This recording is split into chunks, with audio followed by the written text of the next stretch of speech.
Te voy a dar las herramientas necesarias para que tu ficha técnica sea la mejor. Te preguntarás, ¿qué es una ficha técnica? Una ficha técnica es un escrito que generalmente va al lado de tu obra o va en la parte inferior de tu obra.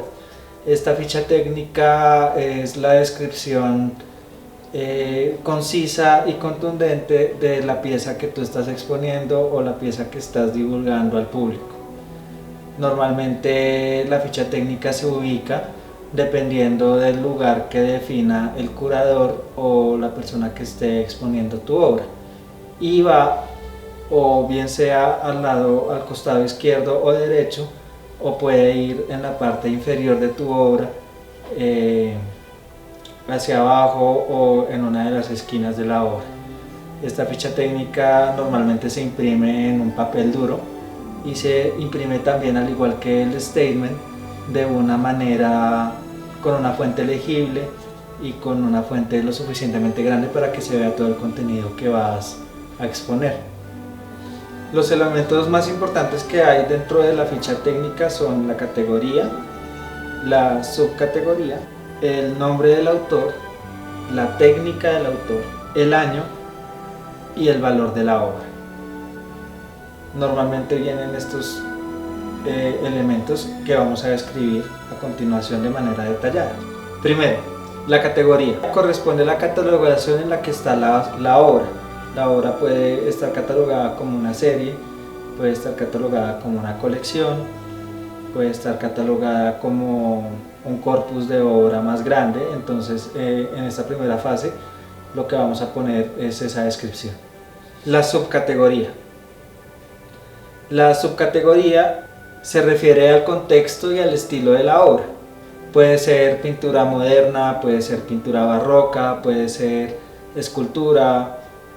Esta subcategoría pues es muy libre y dependerá también del tipo de obra que tú estés exponiendo. Después de la categoría viene el autor.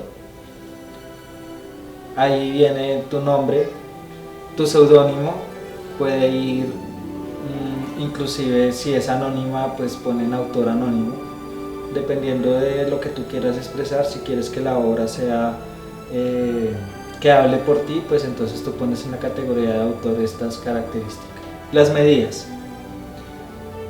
Las medidas normalmente se miden en centímetros, es como la base internacional. Desde otro punto de vista, como pies o de otra forma, va a ser un poquito más complicado que la gente entienda cuáles son las dimensiones de la obra. Y si es una obra bidimensional, tiene que ir la altura y el largo de la obra. Y en caso de ser obras tridimensionales, va a tener también la profundidad. Entonces ten en cuenta eso cuando hagas esculturas o instalaciones o performance. El año. El año normalmente se pone para catalogar en qué momento tú realizaste la obra o la registraste. Y el registro va desde la firma de la obra. Es decir, si tú hiciste una obra en 2005 y esa obra no ha sido firmada, esa obra no está catalogada.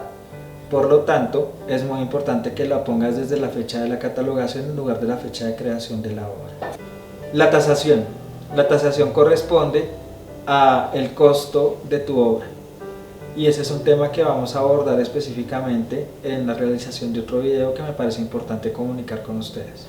Después de tener tu statement y de tener tu ficha técnica, hay una cosa muy importante que tenemos que aprender a hacer, y es la certificación de autenticidad. La certificación de autenticidad siempre tiene que ir anexa a la obra en el momento que tú quieras compartirla, divulgarla o venderla. Y este certificado de autenticidad va a tener tres elementos principales. Lo primero es, obviamente, el statement del artista o la declaración del artista.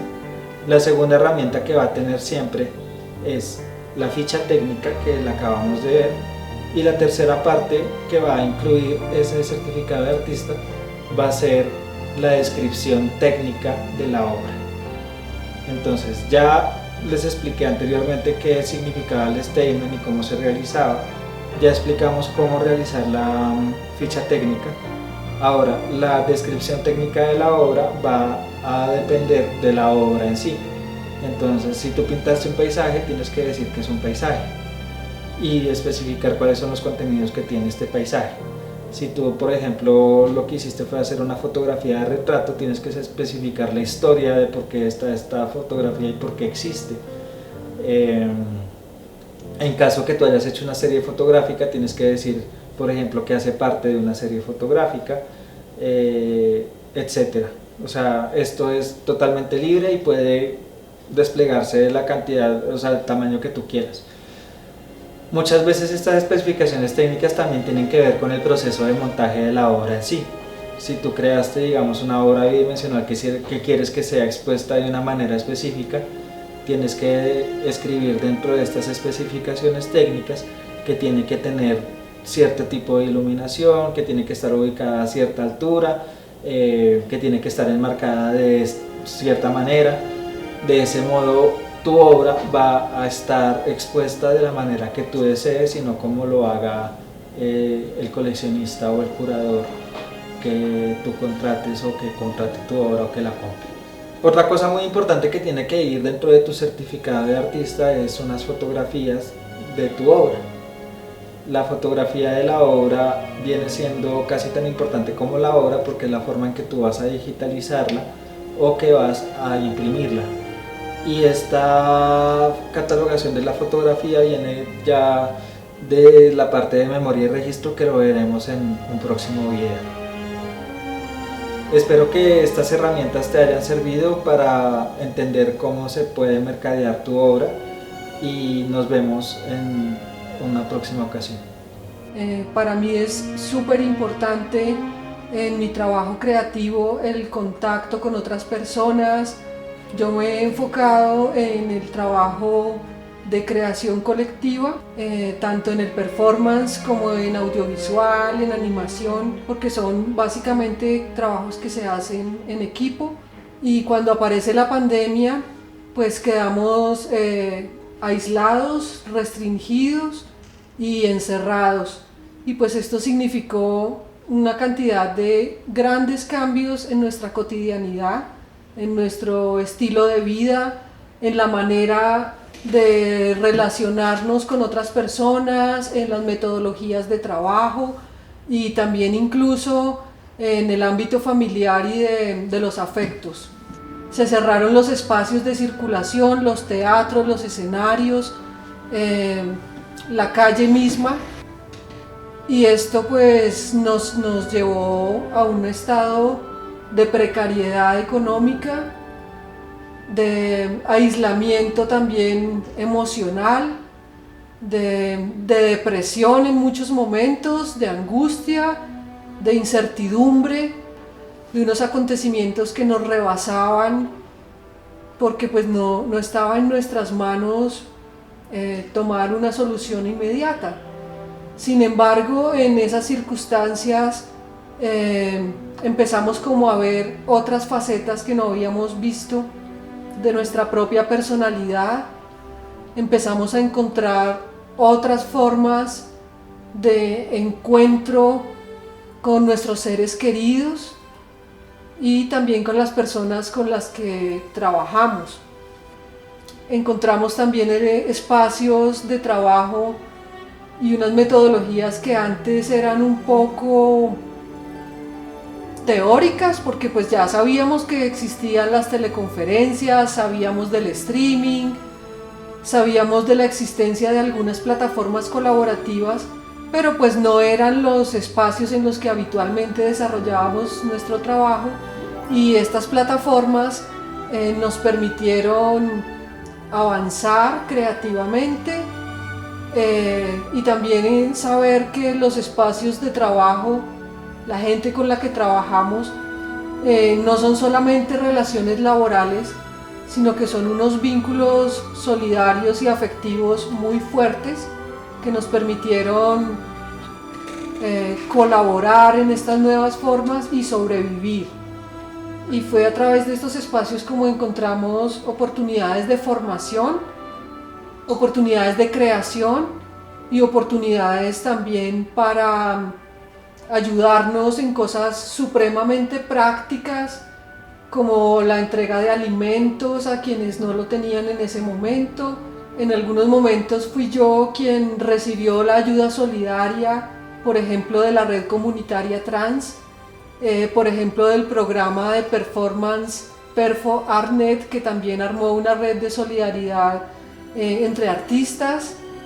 Y en otros momentos también fui yo quien pudo hacer el ejercicio solidario de apoyar y colaborar con personas que estaban pasando unas situaciones mucho más complicadas que la mía personal. Lo profesional, lo familiar, lo creativo se empezaron como a mezclar de una manera más firme, más constante. Esa circunstancia nos puso de relieve cómo las exclusiones sociales, que ya son, digamos, estructurales, que son tradicionales de alguna manera, la exclusión social, pues estaba siendo mucho más fuerte durante la pandemia.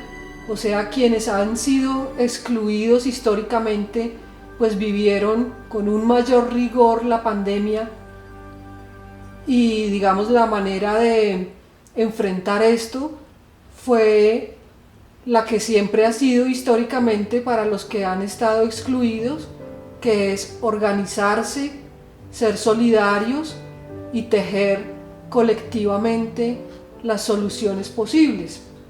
Entonces creo que la gran ganancia que nos deja la pandemia es un mayor interés por lo colectivo, una esperanza renovada en los procesos sociales, organizativos y solidarios. Los artistas nos hemos dicho a nosotros mismos: ay, si yo tuviera el tiempo para estar todo el día en mi casa creando sería maravilloso, pero tengo que salir a ganarme la vida, o tengo que salir a cumplir otra cantidad de compromisos.